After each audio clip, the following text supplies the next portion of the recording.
So anyways, getting back to the district meeting. Redistricting is like, man, it's like a cartel. It's politicians that run this shit like it's a cartel. Yeah. Yeah, they talking about redistricting. They just talking about money. Who gets the money? I'm ready. Oh, I already hit record. Oh, shit, okay. Well, this lady was definitely talking negatively about that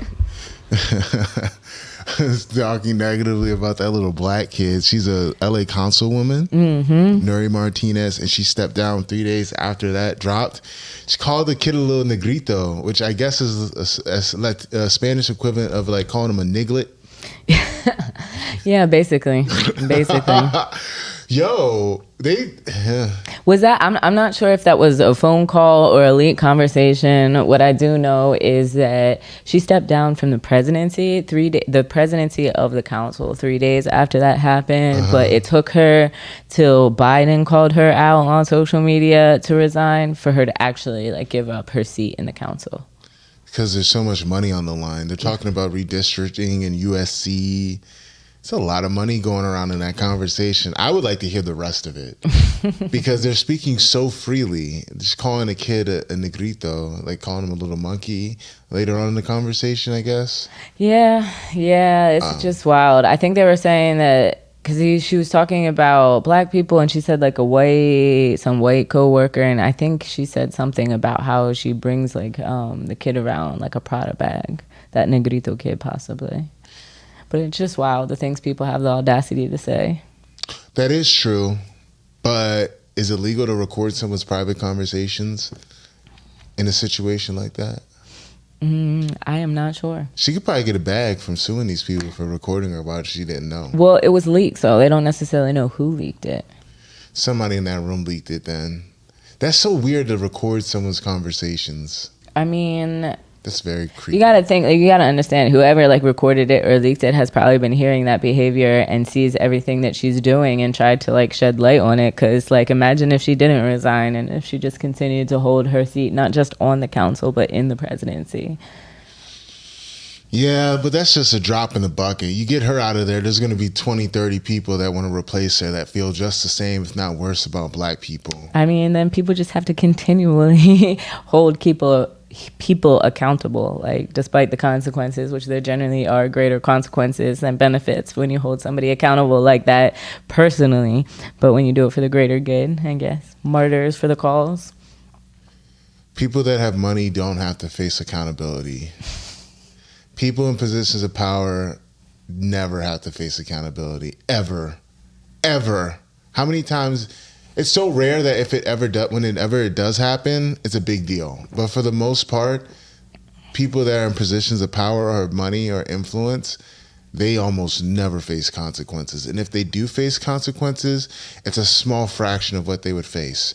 While everyday Joe Schmo, if they face consequences, their life is ruined. This lady, Nury Martinez, most likely is going to be fine. She's gonna be fine. Like, okay. I mean, yeah, like she won't have like a political career. She's like, we've talked a lot about pivoting, and now's the need to pivot. Like, because if it was Brazil, we talked a lot about politics in Brazil. If it was Brazil, she would just be able to run for re-election in a couple years because they love to re-elect like a corrupt person like after some time has passed. But now it's just like she could be like working behind the scenes, but like having her face out there in politics. She's probably in a better position now that her face doesn't have to be out there. And because she's shown that she's blatantly racially insensitive, she'll get a job at Fox. Yeah. Because she's Latina. So then that gives plausible deniability to white people that work there that we're not racist. We let blacks and Latinos work at our company. That's what they do. Affirmative action. Very true. Affirmative action is a joke because what they do in situations like that is now that they let black people kind of have rights, they just bring like a token out there so that they can show that they're not racist just by bringing them in there. But you ever see I Got the Hookup? No. All right, so at the end of I Got the Hookup, there's a guy that's black, but he dresses like a white guy, kind of, talks like a white guy, and then he pulls a mask off, and it's actually a white guy underneath the entire time. Those are the types of black and Latinos that white people prop up into these situations, and there's always a bag if you're an Uncle Tom or a sellout. So she'll be just fine. Very true. She'll be just fine. But Negrito, that's cold blooded, man. No racial solidarity, like no black and brown love going on. That is wild. And on that note, Tim, drop the intro so the people know who the hell we are and that this is actually a podcast about jiu-jitsu. This is the BJJ Goons podcast. I'm Tim Mushmaster Spriggs. And with me as always, every week is... What's up, everybody? It is Nury Nico Ball. Glad to be back for another episode of the world's best jiu-jitsu podcast. Tim's going to have to work on his intro now, like, since he's, like, stepping into, like, wrestling, Tim the Mushmaster or something. He lost all of his AKAs. I feel like now it's time to, like, build them back up. Let's see which ones stuck around, like, trending hashtags. They disappear from my mind. It's like a mind wipe. So since we're a jiu-jitsu podcast, let's get to some news. Oh, no, we ain't getting to jiu-jitsu news yet. We are a jiu-jitsu podcast, and that's coming at the end. We talking, like, I know you said you didn't want to talk all about Kanye, but we have to wrap it up. So, like, shit has been crazy, like, lately. So we have the racist council member. We have Kanye that got kicked out of his bank. So, You know what's interesting about him getting kicked out of his bank or them freezing his accounts? There are people that commit actual crimes and their accounts don't get frozen as much. You know that, right? There are people under investigation for crazy shit. Their accounts don't get frozen. But how do you know if their accounts aren't getting frozen? Because the cops freeze a lot of assets. They freeze assets, but... Like Cash App be freezing accounts. Time out. Who did you say freezes the accounts? The police, right? Yeah. Because there's a crime, right? All right, but continue. All right, so then like, so if you don't know, why did he get kicked out of his bank account? Like, they say, like, it was just, he gets this random letter. He got a random letter. I mean, are you talking about, like, what they say? Because you seem to be defending, like, that, like, you're going on that Kanye part. All I know is that Kanye has been going at the Jewish media, or Jewish people in general, and now he's being censored, and he's getting his accounts frozen. And I saw about like 3/4 of the Nogi interview from the Drink Champs. Oh, before it got taken down? Before it got taken down. And now people have like reposted it on YouTube. But I can't really get through it because I just get tired of hearing this. It's so low vibrational that I can't listen to it straight through, but because it'll rock my brain. But for sure, he was going in on a lot of things, though. Kanye in that conversation... Do you want me to go in? You go in. Okay, so that whole conversation, that the big thing that got him in trouble was not only going on Twitter saying he was going DEFCON 3 on Jewish people, but in that conversation, he was just dead wrong or just being a heel on so many different topics, like women's abortion rights, Jewish people, black people, George Floyd. And he'll say like one semi-poignant thing that kind of makes sense, and then he'll say 10 horrible, out of touch, flat out dead wrong things, and he alienated everybody. He emptied the clip on any kind of decency. But he keeps doing it, and it's amazing that like it's taken so long for people to like pull their support from him. Like, they didn't do it when he first started supporting Trump. Like, why would you be surprised at his actions now? It's a cult of personality. People worship other people, which is very strange. And I think it's important to like take into consideration that man is like crazy, but like not to be throwing shade crazy legitimately needs to seek some professional help since like he's lost his mom. And I know like everybody's been saying that, but it's just wild to me to think of all of the people I've seen on social media that will be like post one of his quotes, like when he said, what if I'm running half naked and like on the wrong way of traffic, I'm crazy, but if everybody's doing it, it's a marathon, and people are like, oh yeah, he was right, that's wisdom, that's real wisdom. And that's not new, he's just regurgitating stuff with his chubby little people? Cheeks. They were comments on social media, but I assume them to be like actual people if they had real profiles. Then they get like reposted. So, you know, even if they're not actual people have read it, and now they're gonna like copy that mentality, being like, oh yeah, you know, so like, yeah, he does say some stuff, like, but we all say some intelligent stuff sometimes. a broken clock is right twice a day, at least once a day, or whatever that old saying is. You can say some really poignant shit and still be a dunce. If you live long enough, you have learned one lesson and you can regurgitate it. But in the case of these people that are co-signing him, they're actual living, breathing people that do. But the horrible part about social media is that you can hide behind an avatar and you can build several avatars and make it look like those are actual people. And because it's perceived that a lot of people are supporting something, people are sheep. So if a million people, like if you see 1 million likes or 1 million followers for something, and a huge chunk of it or a majority of those people that follow this account are fake, if enough people look at that account and are fans of it or think it's making kind of some kind of movement or doing some kind of numbers, they'll co-sign it, which is scary because Kanye West is the idiot. And I know we're in an era of mental health being important, but just because your mental health is in shambles, I don't give you a pass at all. Because if he was a crazy guy on fucking street out here saying that crazy stuff, wearing a fucking diaper outside, people would just ridicule him and try to get him tell the police to go get him out of here. But because he has nice clothes and he's famous and he made a few good albums, he's considered some kind of genius because he's rich and he's famous. That's the only difference. And that's what's killing the culture and that's what's killing this country. Because just because you're famous or have enough followers, you have a platform and people just have to respect it, which I fucking hate. I hate that everyone's opinion is supposed to matter all the time.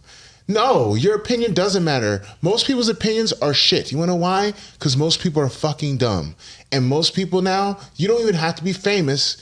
I mean, you don't even have to be talented to be famous. And you could have done one cool thing a long time ago, but the way the economy of clout works, you can still be famous and people will just give you free shit or give you a platform or give you money or pay you just to exist. I think like fame is switched because now they're just influencers. They're not famous at all.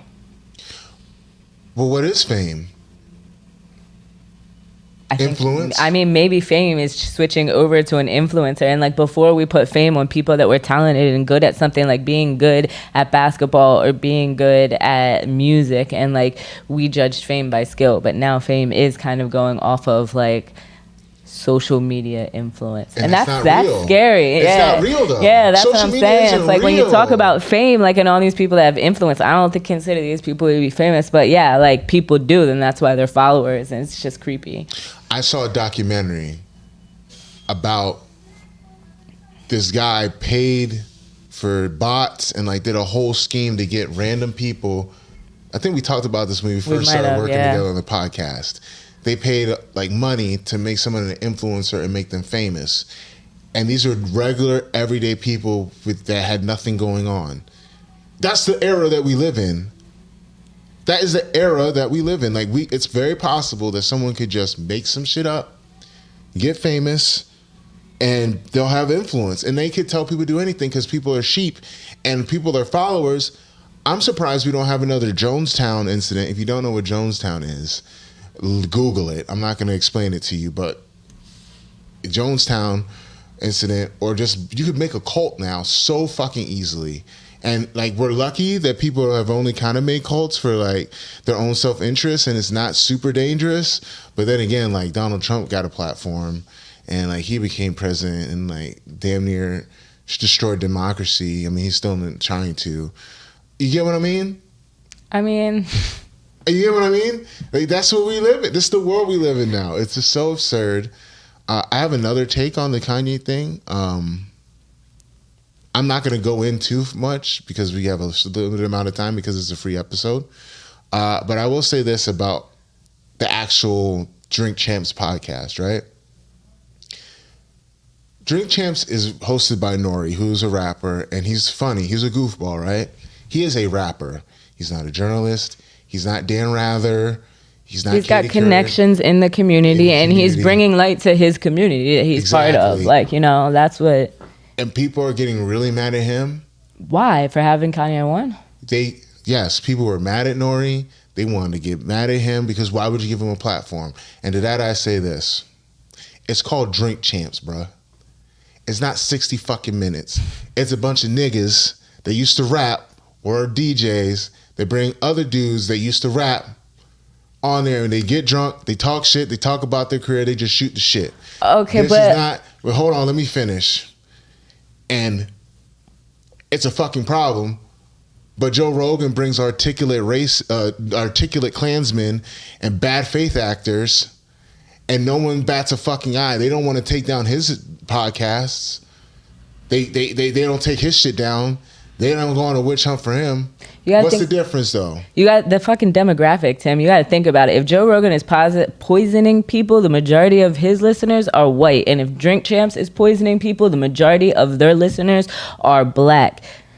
Okay. So, it's a matter of censoring and vettering, like, what you hold to your culture. Like, so many people say that, you know, everybody looks up to rappers and athletes and that, and then that's what that platform is. So if you're looking at, like, all of the kids that I think teach middle school, high school, those are the people that are listening to that Drink Champs interview and listening to Kanye. Like, those little black kids in them schools are not listening to Joe Rogan podcast. So I don't give a fuck what Joe Rogan is saying, because he's not speaking to the kids that I'm trying to help. Like, so, do but you think kids take Kanye seriously, though? I think it doesn't. It doesn't matter if Nury's audience and demographic take him seriously and take him to be authority, the chances of them taking Kanye's word, like, or as you say, like, giving him a platform, you know. So I think everybody has the right to give somebody a platform, but I understand why people would be upset at him for giving them a right to, like, you know, that's just kind of like, I'm not sure if it's an American rapper. I think it's Forces Suprema that says, you know, like, I slide in through your house through, like, the beats and the rhymes. It's like you sliding in, like, my kids are listening to that crap because they listen to Drink. Although I don't think kids should be listening to Drink Champs, but they are. The people, that's not the demographic, Nico. That's what I'm trying to get to you. Also, if we're going to hold them to that standard, then hold CNN and all these other people to this standard when they let Trump say all that racist, xenophobic shit. They let him become president. So why is it different? Why is it that we get to bully black creators or black people that have a platform, but when white people do it, it's not okay? I don't give a fuck about what Kanye said. Like, yeah, it's fucked up, but at the same token, it's only not okay when black people have something to say that's negative. Or even, Nogi didn't even co-sign none of that stuff. He was just, like, drunk or chilling, asking Kanye questions. And Drink Champs is Drink Champs. They brought Lamar Odom on there, who's a certified crackhead, and he was in recovery. He came on there, and everyone was mad at them. But that's stupid, too, because he chose to go on that podcast. So we're going to get mad at people for having guests? People get mad about everything, but obviously people are going to get mad. When you do something controversial, that's just normal. That's nothing to get overly heated about. They fucked up by taking it down. They should have never took that interview down. I mean, it's the same thing as, like, Flavor and taking down the Alex, that Crazy Dudes episode, or it's like, you know, if they felt, like, respectful, like, they have you didn't even want to talk about this on this episode. You didn't want to put it out free. So, like, there you go. Like, people have the right to do what they want with their platform, and you have to be bold enough to take the criticism and get it back and put your voice out there. So, like, to say it's a mistake for them to have taken it down, to be like, all right, it offended people. Like, you want them to be mad. Like, you're mad that they were reactionary and listening to the people went in on them and respected their decisions and took it down. Like, you're damned if you do, you're damned if you fucking don't. Like, man, if they got like a 1.6 million in 24 hours, I would just hear dollar signs like cha-ching, cha-ching. I would just hear that in my ear and be like, all right, bet, we're not putting this shit down. And anyway, then what the fuck are you doing for the culture? If you say, if I get paid for it, then fuck the culture. That's what I just heard from you saying. Because you just said, all I hear is cha-ching, cha-ching. I'm not taking it down. All I care about is my money. I'm not taking it down if, like, my listeners. Did you not hear the last 10 minutes when I said it's the principle too? It's the principle. Motherfuckers knew that Kanye was going to be on the show. They're like, oh, well, let's go listen to what Kanye says. And fucked up. The crazy part is, all the people that have a problem. Here's another issue with people that want to be like all holier than thou, high almighty, and they want to say, oh, this is evil, this is bad. Motherfucker, you sat and watched the interview that got 1.6 million views. You talked about it on social media. So whether you agree with what was said or not, whether you're mad or not, you promoting it. You're the best promoter. Haters are the best promoters, because if you don't even want that shit to spread like hotcakes, right? by you being so butthurt about it, by you being so mad, by you going at Nury, who's the person that is, the platform shouldn't be the people that you get mad at. Because if that's the case, then there should be no platforms. Because if you report on shit or you interview people with fucked up takes, then you're going to be mad at the platform. You're going to be mad forever. So why be mad at Nury? Be mad at Kanye if he says something that pissed you off. But my whole point is, when it's a black creator, we always got to be the ones to be like, oh, I'm so sorry. Oh, I didn't mean to offend nobody. Oh, please don't be mad at me. Oh, yeah, I'm the Dan Rather of the streets, which I'm not. He's not the Dan Rather of the streets. It's Drink Champs. That was my other take from the whole situation. As far as what Kanye said, that's going to take me too long to go into, so we can move on to something else. Unless you have something else you want to say about it. Nah. That you're mad at. You think, oh, what about the children? Oh, no, what about the kids? Them kids don't even know who the fuck Nury is, man. I was a kid when Nury was popping. Super Thug came out when I was like in middle school, bro. High school. Them kids don't listen to no fucking Drink Champs. Come on, Nico. All right, I want you to go to class. I want you to go to... It's not, you getting caught up on the kids. All right, start with the kids though. I'm just confused, as what your argument is mad. You seem to be mad at Drink Champs and mad at the people for hating. And people hating is just normal. So you going off on normal shit. That's like people on our Instagram telling you to sign the contract. If you're gonna get heated on that, get over it. If you can't respect the fact that Nury would the fact his mental health is in question, and people are talking about, is it really right to give somebody a platform? And if they so I think you're just hitting the surface. All you care about is the comments.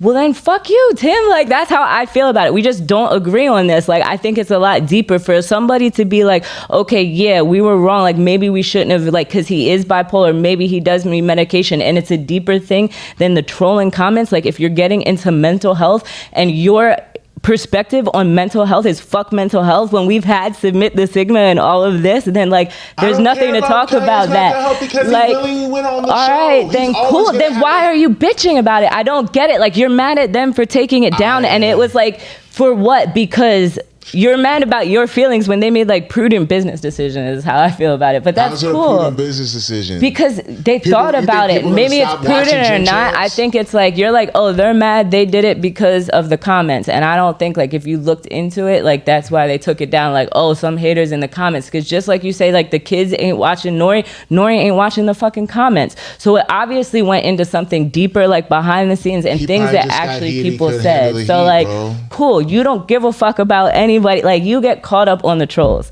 and that's all good. And you, because you have a right to your opinion, and this is your platform, and that's why I wanted you to say it, even whether I agree with you or not. That's why I feel you have your opinion, and you should say it. They should never took it down. I don't have to agree with it, but I do respect what you're saying. Should never took it down.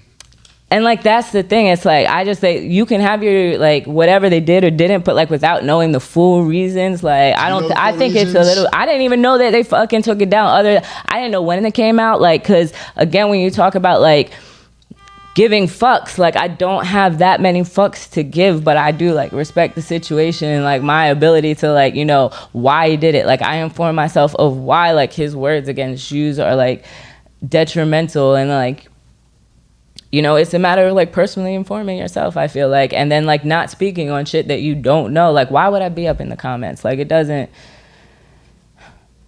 All I know is he got heat, and then they just took the shit down. But everybody's gotten heat. It's the one thing that everybody is talking about right now. So to be oh, they did it when the comments, when every single media outlet is talking about it and his mental health and his crazy ass, he's talking about oh, I'm doing what I'm doing because y'all ain't support me when my kids is kidnapped. Obviously the man's a lunatic. So the fact that people are hating on the Drink Champs, that's just obviously pure they're gonna do that. They're gonna hate on anything. But it's why, that's my point. Why put it down? Obviously for something other than the comments, I'm saying. But anyway. Let's get into more shit that we can bitch about. Let's just go into Pants, but the bitchy part of Pants, which I don't know if you've seen. So Standard did really good at Nogi Pants. Standard. Jiu-Jitsu. Nice. You know who they are? No, I'm just talking shit. Just Chin, welcome to the Jiu-Jitsu community. No, Standard BJJ is in Virginia? Rockville, Maryland. Yeah. So Standard is What? Fuck. I forgot his name. I'm drawing a blank. Sorry, guys. I have CTE. I'm a professional wrestler now, so I hit my head sometimes. I forgot their names. yeah. Greg so Souders. Greg Souders. Greg Souders. Yeah, I saw Greg that. Souders team. I know of them. I know like because the Godfather used to train there. There's a girl, very confusing name. The stepdaughter Is it was his who's stepdaughter? number one. It's Alex Nugent. She won. So who did she beat out? Tamidis. So she beat out Tamidis. DeAndre. I got the damn. DeAndre, who's another kid that like, cause he came up in like Toro BJJ. So like he would be like around the area. I saw him at competitions all the time. He beat Kieran, man. So he came in first. Yeah, that means he's good as shit. Mm-hmm. In the lightweight division. And then his brother, Gavin, came in first. He beat Grippo and Adam Benayoun, who's from 50-50. So Standard got 3 gold medals at Pans, and they won themselves a headline on Flow Grappling. Yeah, the team from out of nowhere. TLI does that shit all the time. They never get headlights or anything. Headlines or anything like that. But I thought that was funny because I did notice, like when I was just going through the brackets, perusing the brackets, I was like, oh wow, that's really dope because it's like, you know, a smaller team. It's not like the Atos and the people getting recruited from all over the place. DeAndre, I've known since he was like teeny tiny, not really teeny tiny, I haven't known him that long, but you know, he was really like not looking grown. Yeah. That's it's a lightweight division, my bad. I'm not trying to disrespect the Roosters and lightweight. So it was cool to see like the team come up and Flow Grappling actually taking the initiative to go out and shed some light on the people that aren't their main people. So I was really happy to see that. Alex had an interview on Flow Grappling and she was talking about how her coach trains her and not like how they don't do techniques, how they work on like prioritizing systems and things like that. She definitely could not explain it, but it was very like TLI-esque mentality. So kind of know exactly what you're talking about. All the time. Yeah, I know. He's a long time, I wouldn't say affiliated, he's associated with it. It's like we used to train with him all the time and it rubbed off on him. The ideals of Master Lloyd and the way he has his hands in the local jiu-jitsu scene, it's spreading across the globe. It always kind of has, but it's good to see how a small, close-knit group of grapplers that stick with their coach and they have that rapport and they have a system and they stick with it, it works. Historically, it's the only way. There's never been somebody that just does willy-nilly and just wins. It's always 99.9% of the time a situation where you have a coach that's been working with you for a long time. You built a rapport, you built a system, and you attack with it, and you're consistent, and you don't stop. You will end up getting those gold medals. And to me, it's no surprise because the mats don't lie. Like you can have all the patches, you can be whatever team you want to be on, but the mat don't lie. And they proved it this past weekend. Good for them. Yep, shout out to Greg Souders, long-time fighter, long-time grappler. He's doing the damn thing. Mm-hmm. The way he runs his school is very interesting. I like to have him on the show to talk about it. How do you know how he runs his school? Have you been there? No, he talked to me and Ty about it at Who's Number One last year. Oh, okay. It's very cool. And he's very selective on who he brings into the academy. And he has a finite amount of people that he will let train there. It's really sick. Pretty cool. Well, we should slide over there and try to interview him then. For sure. That would be really dope. So I have more of these PANS results, but, you know, just to be like feisty and ask random questions that aren't on the outline because you guys can look up the results just like I did. Yeah, so, they got other podcasts and news sites for that. Yeah, no. So, but I do want to ask you, Tim, like as somebody that's like transitioning into wrestling and kind of jaded with jiu-jitsu, although I really wish you would stop saying that on air because I feel like it will kill our numbers. Like, how do you feel about these major competitions, or what used to be like Nogi Pans? And I know Nogi was never like a TLI specialty. It's we're always like gi. How do you feel about like the evolution and the value of these results? Like, I think that the value of just all the tournaments, specifically Nogi Pans and the Grand Slams, like, let's just think of like Nogi pants, because like back in the day, or maybe not you, but like a Jamil or whatnot, that would go through the results and looking it up and studying the brackets and like seeing who's out there. And not as many people used to do it. I think with the proliferation of grappling media, the events get more attention, and that's good. I think that people are starting to compete more on the scene. Do they get money if they win? Good question. Maybe if money is an issue or money is involved, more people would compete. But back in the day, we didn't really give a shit. We just looked at it as another competition. We only really cared about things that said world title. Yeah, Worlds, I mean, Gi Worlds, ADCC to a lesser extent because it was only once every 2 years. That's what we focused on. Guys always competed in them, though. We always competed in all of those if we could, unless we had a money match. I think that it gets more attention because more people are on grappling social media, and jiu-jitsu's kind of gotten more popular, slowly more popular. Maybe it's a more vocal minority. And I'm glad to see that people respect results. That's come a long way too. Because there's more competitions and it's getting more attention. And maybe it was just a slow grappling news week too. Like that, like the news cycle with jiu-jitsu is kind of stale unless there's some kind of drama or someone died or someone says some fucked up shit. You said something though. You said like that you're glad people still value results, and I think that's kind of like what I was really asking us. Like, do they still value it? Because there was a Nogi Pans, and I believe they were one weekend and then the other one, and then they had BJJ Stars in Brazil. So they had a really nice lineup. Mika Gaval finally met his downfall. Izaki. Yeah. So that was interesting. So I went on social media and I saw the results on BJJ Stars official, which is a Brazilian page, and then also Victor Freitas Comunica, who lives in the U.S. but posts in Brazil. He is Marcio Andre's brother-in-law, I believe. So he was posting like really great results, kind of spoilers to everything. But then I went on Flow Grappling to try to watch some fights, and I realized because Flow Grappling wasn't actually in Brazil, that they don't have like their normal system of like dividing the fight by fight, and they might do it later, but they haven't done it yet, so it's a little bit harder to watch. So if you do want to see the fights and the highlights from that event, you have to scroll through 5 hours of fight footage.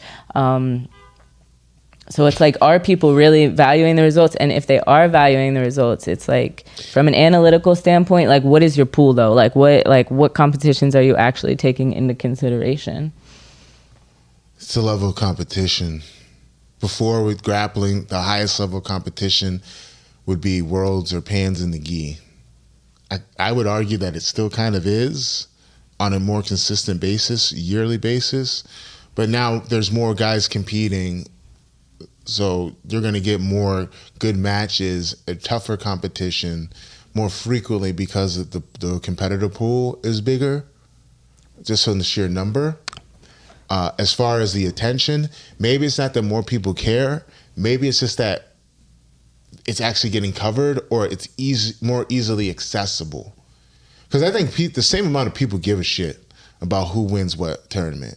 It's just a matter of being able to find the footage and being able to get the news on it, and it's actually kind of covered. And social media helps a lot.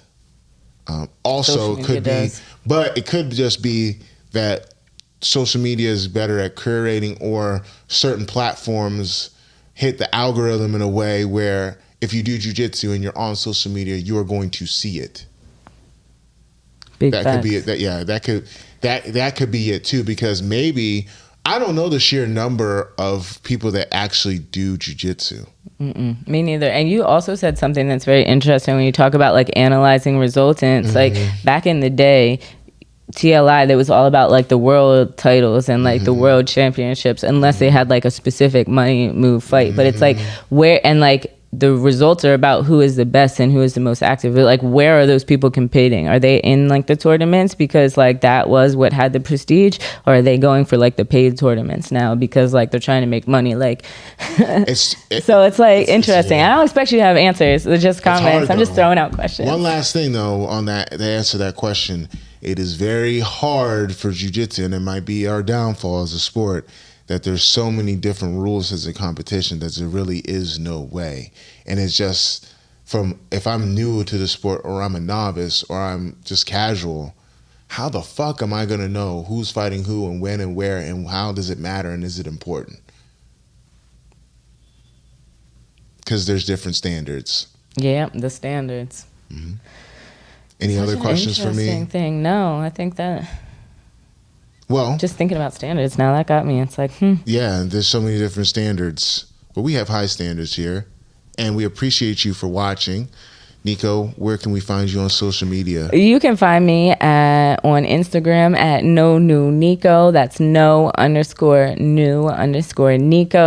If you're trying to learn Portuguese and you do jiu-jitsu, you need to go to portuguese.bjj.com, get a vocabulary guide, and sign up for our mailing list, where I send out a whole bunch of videos and techniques that are in Portuguese to help you guys learn. And also, for 2 extra episodes a month, go to patreon.com/BJJGoons. As you can see, I tried to extract some of the juiciness from the Patreon into this episode today, getting Tim to really talk about some stuff. He definitely wanted to put that all behind the paywall. So I hope you guys enjoy it. I don't get to do that every day.